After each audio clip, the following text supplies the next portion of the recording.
Yes, welcome into SportsBIT Betting Insight today, Tuesday, January 24th. Pauly and Teddy, big game breakdown. Celtics and the Wizards. Wizards look to keep their long winning streak at home, see if that continues. Also, Kansas and West Virginia.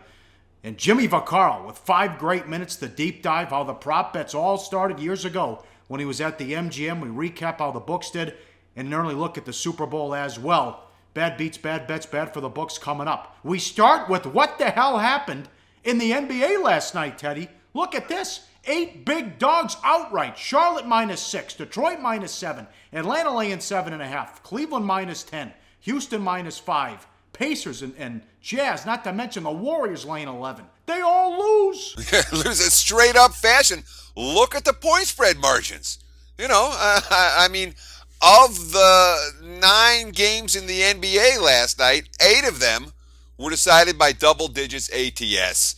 And obviously, we were talking about 8 outright upsets in a single night of NBA action. I don't know, Pauly, something in the water? I mean, one thing we didn't do is go through and put together one of those BS, if you played this and that and the other on the money line, you hit 1,000 to 1.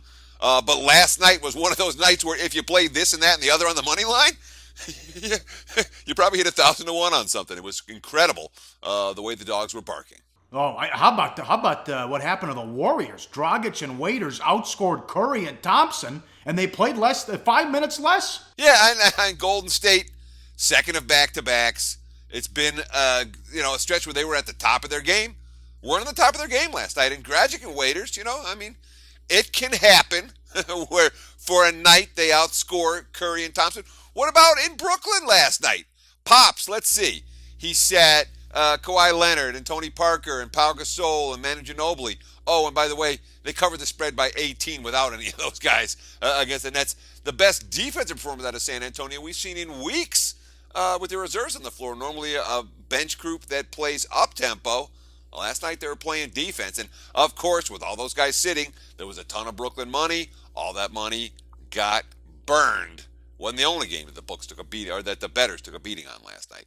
And with Golden State, if it's not a big game, I would watch to see where they're at on the road because they like to go out and party and have a good time. How else do you explain the loss to the Lakers on the road? They were out partying in Memphis, and I think they were clubbing in South Beach. Well, and remember the story with Golden State last year. The teams they lost to during that record-setting regular season, they weren't the elite teams. Yes. They were the second-tier teams and the third-tier teams they just didn't get up to play. Certainly that was the case against Miami last night. The last time out for the Pelicans, they were at home and they gave up 140 points to the Nets. So, they'd be pissed off. How about a wire job? They lead wire to wire against the Cavs, and they didn't have Anthony Davis. Yeah, Anthony Davis in street clothes, man. That's a sharp suit he's wearing right there. But, and again, Cleveland, another team. You look at these situations. The Cavs have been burning their backers for weeks now. January has not been a very good month if you've been a Cleveland Cavaliers supporter, and when you're coming off an embarrassing loss, it used to be the Sixers. When team lost to the Sixers, they'd be really mad the next day and come out and bring their A game. Well, for New Orleans, and nowadays maybe it'll be Brooklyn as being the team that when you give up a $140 to Brooklyn, you're going to come out with your A game next time. That was certainly the case for New Orleans last night. Yeah, college hoops, bad bet, our play of the day. Duke actually led by 13. But they have a ton of issues right now. Now, where did this come from? It was clearly a bet against NC State with all their issues on the road. Lost by 50 at North Carolina. Lost to BC and Georgia Tech on the road, and they win in Cameron. Yeah, there was a couple points in that ballgame. I honestly thought we were very live with Duke to cover that point spread. Instead, they lose the game outright. It was a terrible end game for the Blue Devils. They got outscored 20-5 down the stretch at home over the final 6.5 minutes of that ballgame. And of course, I got that last stop when Jason Tatum lost control of the ball before getting a shot off on Duke's final possession. But, you want to talk about a guy that probably made himself a whole lot of money last night? That'd be the Frosh point guard, Dennis Smith, who may well be a one-and-done type of guy. He was phenomenal in that ballgame. 32 points, 6 assists. And maybe the most important thing, what he did on the defensive end, but I don't know what Duke's doing right now. Jeff Capel is tinkering with lineups and rotations. Kennard coming off the bench. Grayson Allen coming off the bench for this one. And one thing I don't want is a guy who's filling in for the regular coach tinkering with lineups and rotations. bad bet on Duke, and unfortunately we had some of that in our pockets last night, Paul.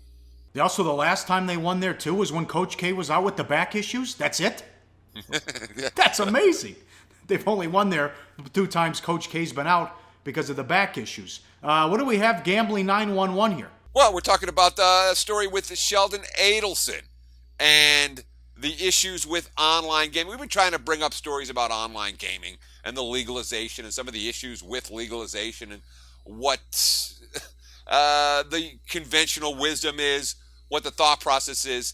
Now remember, there's been all this, pro gaming, Trump's a gaming guy, we're going to see legalized sports betting and all these other states are involved. Well, there's a flip side to that coin. And it's from gambling911.com talking about Adelson being one of the biggest donors to Trump in the inauguration, and Adelson and his long storied history of going against any online gaming legal. Why? Of course, he's got brick and mortars. When you have brick and mortars and you don't necessarily see the big picture, you're not into online gaming. So the reports are saying that, guess what? All of this love for sports betting is going to be legal. Trump's into it. Not so fast, my friends. There's certainly powerful, moneyed interests that are very much against advancing web gambling, and Sheldon Adelson is one who has Donald Trump's ear. I was talking to our friend about this, the professor. How about that fine that he had to pay? Well, yeah, and in a somewhat related story, let's see. The Las Vegas Sands Corp agreed to pay, close to $7 million, a criminal penalty, to end a U.S. Department Justice probe into whether they violated federal anti-bribery law by making payments to a consultant to help do business in China and Macau. Look, I understand the way business is done in faraway places. You bribe people. It's just the way business is done. But the bottom line is, when you talk about this particular court case being settled this particular way at this particular time, it's certainly interesting. And of course, it was a situation where the actual penalty that was paid was not what was actually supposed to be paid. There was supposed to be, I think, $9 million, and they got a little bit of a discount from the first couple of days of the Donald Trump era. Unbelievable. Up next, big game breakdown. Good one. Can the Wizards stay red hot at home against the Celtics? Big total there. And look at this. Number 1 in the coaches poll in the country, Kansas Dogs in Morgantown. Plus Jimmy Vaccaro. All that straight ahead on SportsBIT. Betting Insight today on SBRPicks.com. Do your research before you bet. Check out our ratings guide to see which books have the best ratings and sign-up bonuses. Open up several accounts. Shop for lines at SBRodds.com. Always be ahead of the game. Back on SportsBIT, Betting Insight today. Give us a follow on Twitter at Pauly Howard at Teddy_covers. Big game breakdown, as always, live on sportsbookreview.com. One game in the association. Celtics hit the road to take on the Wiz. Celtics favored. 219 the total. They met January 8th. Celtics were laying 5.5. They won 117-108. I expect fireworks in this one as well. Washington led by 2 entering the fourth. Celtics outscored them by 11. Wizards couldn't get a stop. Celtics scored 34 fourth quarter points, Teddy. Yeah, Isaiah Thomas had 20 of those 34 in the fourth. 38 points overall in the game, and badly outplayed John Wall. Wall just 4 of 21 from the floor, 0 of 5 on three-pointers, though he did have 11 assists versus only 1 turnovers. He also had 7 rebounds and 3 steals. And let's not forget, there was some bad blood between these two teams in that meeting. There was a little brawl at the end of the game where Wall and Jay Crowder got into it. Both guys ended up getting fined, significant fines, following their altercation. But, the Celtics hitting the highway after back-to-back gimmies at home. They had the Knicks and they had the Blazers. Except for that, they lost both of those gimmies at home. Favorites, 9 points against New York, 8 points against Portland, 0-2 straight up in those games. They had a season-high 21 turnovers against the Blazers. They cannot rebound. They are getting killed on the glass. They may be getting killed on the glass, but when it comes to 21 turnovers, it's an Isaiah Thomas issue. This is what Thomas had to say. Quote, "We had uncharacteristic turnovers where a guy passed the ball and the guy's not even looking at the ball. So there were a few of those that cost us late in the game. That's not what you want to see from a team in midseason form." And of course, Thomas, he's scoring. He's lighting it up the last 2 games. 80 minutes, 80 points, but only 8 assists versus 8 turnovers. Point a minute's great, but for Boston to be successful, you talk about the rebounding issues, there's also a clear need for him to create for his teammates. They can't win with a 1-to-1 assist-to-turnover ratio from their point guard spot. Get killed on the glass, it's one thing. But when it's the Knicks without Porzingis and Plumlee and the Blazers, you got big issues there. Now the Wizards, money in the bank at home. 13-0 straight up. 12-1 ATS since December 7th. Kept up the momentum on the road. 2-1 straight up. 3-0 ATS on the last trip. Only loss came on the putback by Morris in Detroit with less than a second left. But still a problem with depth. They had the lead in Charlotte last night, Teddy. And you see the big minutes that these guys played. Even with the win in Charlotte, but you see the big minutes that Morris, Wall, and Porter played. Yeah, sure. But I'm going to go back to your point about the issues with Boston and the rebounding problem. Because, the 2 home losses, the first 2 games since Avery Bradley got hurt. He had the Achilles injury. And Bradley, again, he's not going to wow you with stats. All right? And he is not someone who the betting markets appreciate at all. But Avery Bradley's one of those guys who does a lot of the little things on the floor for Boston. I think he may mean more to the rotation, even in the rebounding department, than the markets necessarily appreciate. Then you talk about the Wizards' problems with depth. I mean, yeah, they won by double digits at Charlotte last night. Impressive victory against a team that was coming to play and had played a lot better the last couple of ball games. But, as you mentioned, Morris more than 40 minutes, Wall close to 38, Porter close to 35, and very little from the bench once again. This is Washington's Achilles heel. This team makes a move or two at the deadline. They can make some noise in the postseason right now. And they've been a point spread covering machine, but 87 of their 109 points last night came from the starters. That's not the appropriate ratio, especially with the back-to-back situation coming up tonight. We'll get back to this game coming up with the play of the day. Game number 2, live odds, sportsbookreview.com. What a matchup here. 4 o'clock Pacific, ESPN2. Kansas in Morgantown to take on West Virginia. Number 2 against number 18, depends what poll you look at. But West Virginia's 4.5. 161.5 the total. Facing West Virginia in Morgantown with that crowd and with their depth could be the toughest assignment in all of college basketball, Teddy. Yeah, depending on what poll you look at here, I'll give you a hint. Don't look at any polls, ever. Yeah. All right. I have not looked at a college basketball poll this year. I won't. It will do nothing for your handicapping. I'll just put it to you that way. Sometimes you can make money betting against teams that haven't been ranked, that just suddenly got ranked for the first time. That can be a good thing. Or a team that's not used to being number one. Remember when Baylor was number one for one game? Actually, for a week, because it was the first game. But when they went to West Virginia, it didn't work out well for them. But, you talk about this being one of the toughest matchups in the nation this year because of that Mountaineer depth and crowd. I think one of the toughest things in the nation would have been the West Virginia players going into practice and having to face Bob Huggins off of back-to-back losses. They had a rough week last week, but we are talking about the number one defense in the country at forcing turnovers.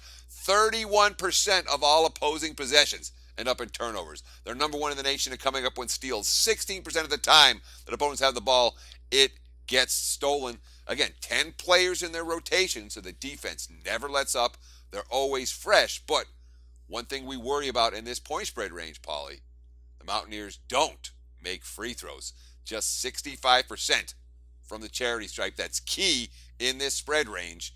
Just number 295 in the nation at converting from the charity stripe. Yeah, no kidding, because we'll talk about Notre Dame coming up. I don't understand it.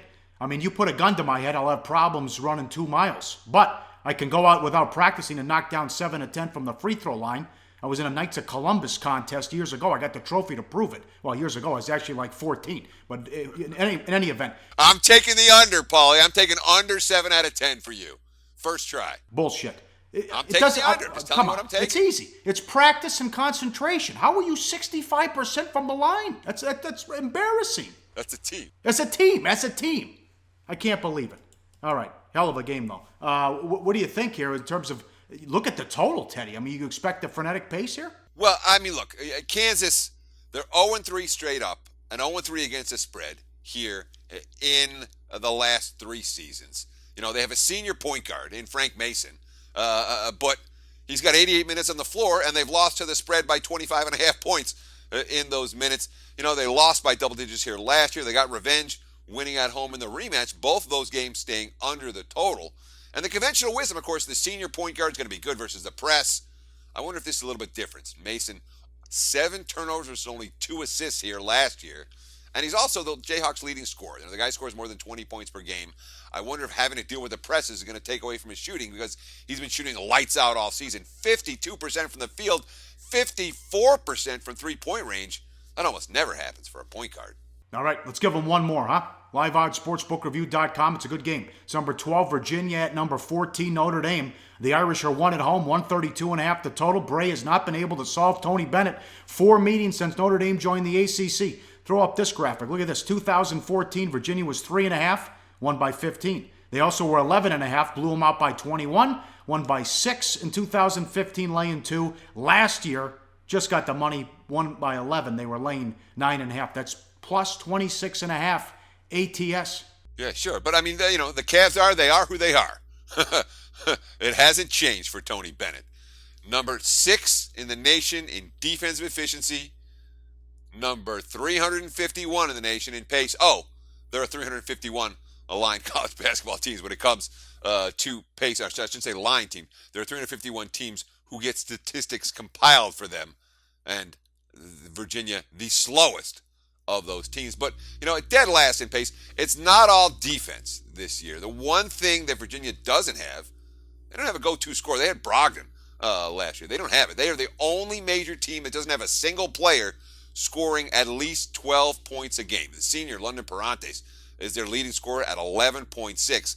And he's been around long enough to know how Bennett wants the offense to run. But like everyone else on this Cavalier team, they have limitations as scorers. Yeah, and with the pace, Notre Dame usually not bothered by a slow pace. But as we talked about all the issues against Virginia, here's Bray, quote, "We have a very focused upper-class group that has had their butts beat by Virginia a bunch. We're playing a team we've had no answers for," end quote. Unlike West Virginia, though, we love this team because they knock down their free throws, big edge in a close game. Yeah, they sure do. Bonzie Colson, he's got an idea about what Notre Dame wants to do against this Virginia team. Quote, "That's something that's going to be the most important thing for us to be locked in mentally and understand that if our offense doesn't go well, we have to focus on our defense. We have to get kills. We have to get rebounds and outlets. If we can get rebounds and outlets with one-and-dones, it's hard for them to set up in their defense." All right, very good. Up next, Jimmy Vaccaro with the deep dive and the play of the day on SportsBIT. Betting Insight today on SBRpicks.com.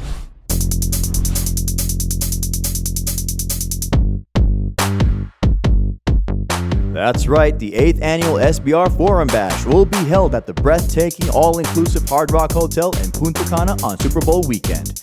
Join Natalie Rydstrom and the Odds Couple as they mingle with SBR pros and have fun under the sun. Stay tuned for video coverage of Bash activities, including a $5,000 poker tournament sponsored by uwager.eu.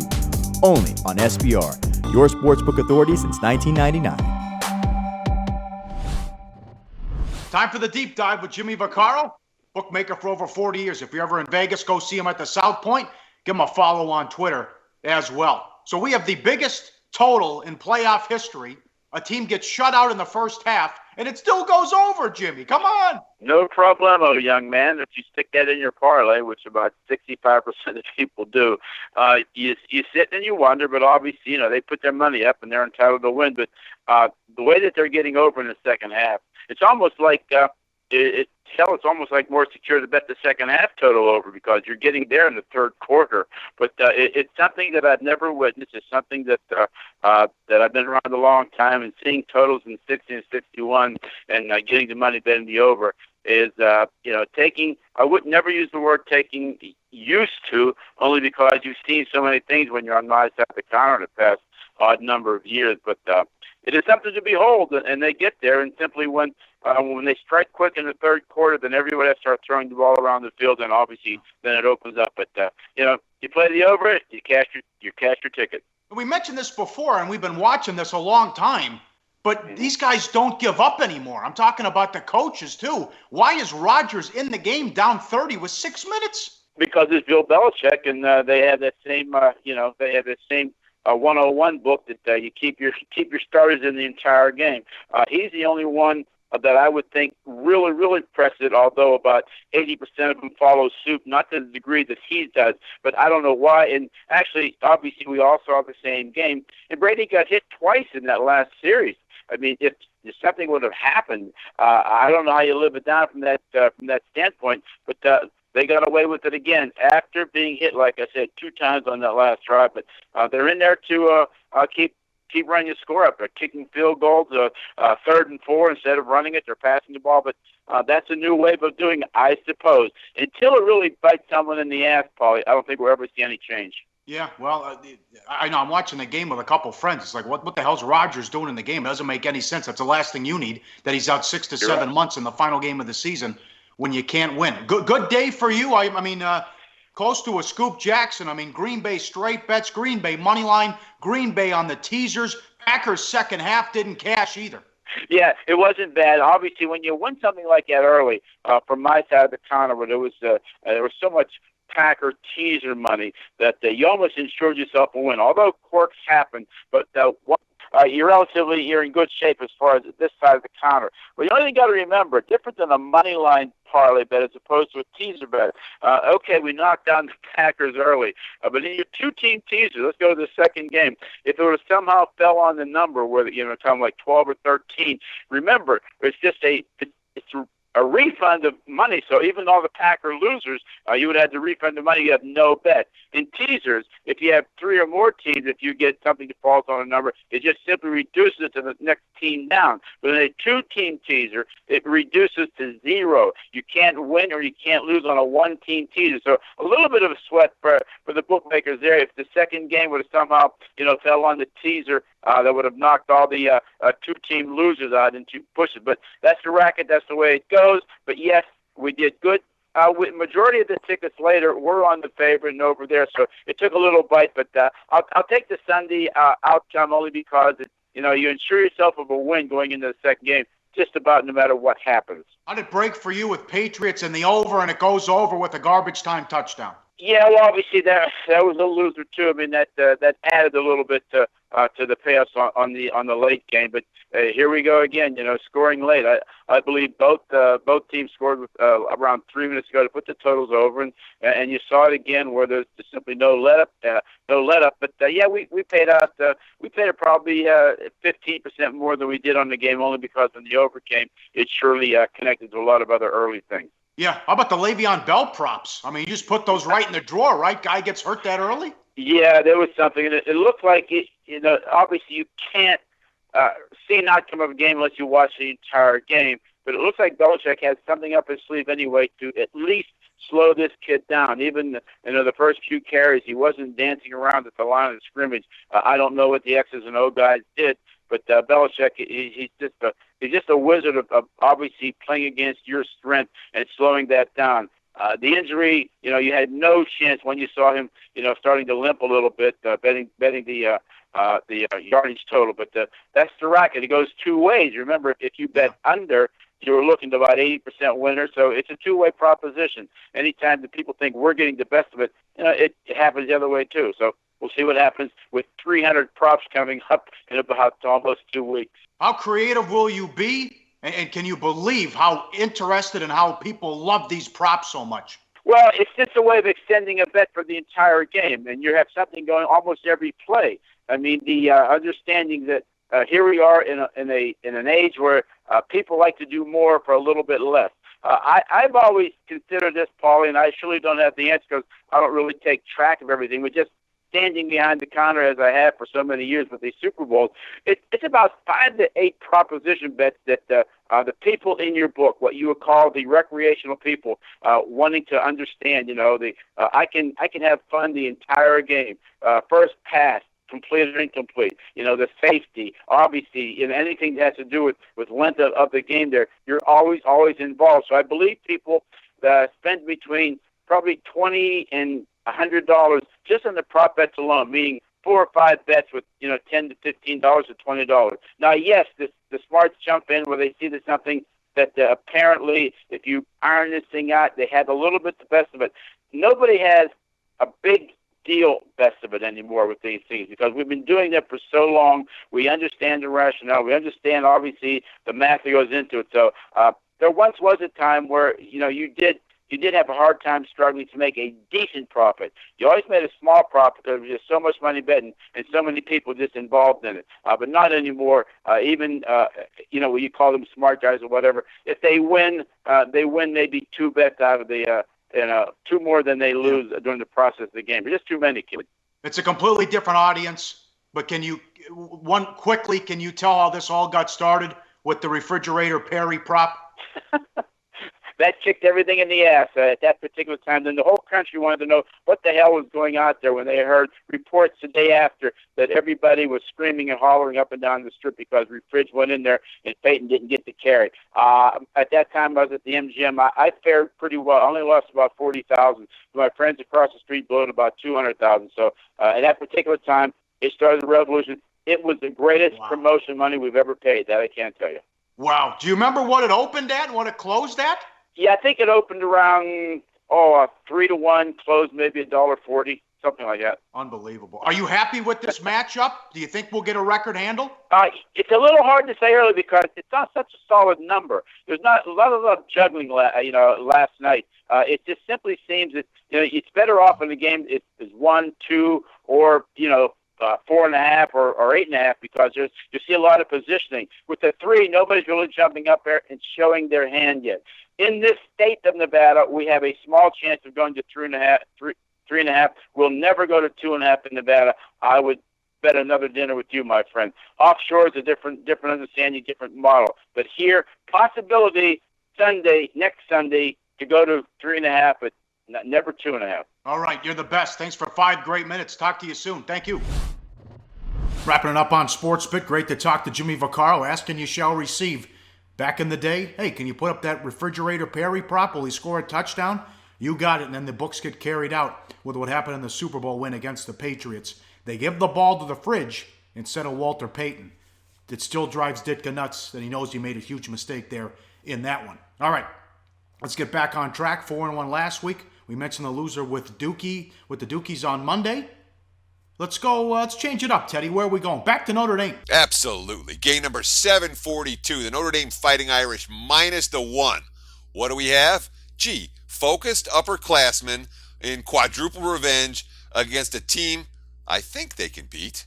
And, of course, they hit their free throws like nobody else in the country. Take the Fighting Irish. Notre Dame, game number 742, betting number 742. Notre Dame minus the 1.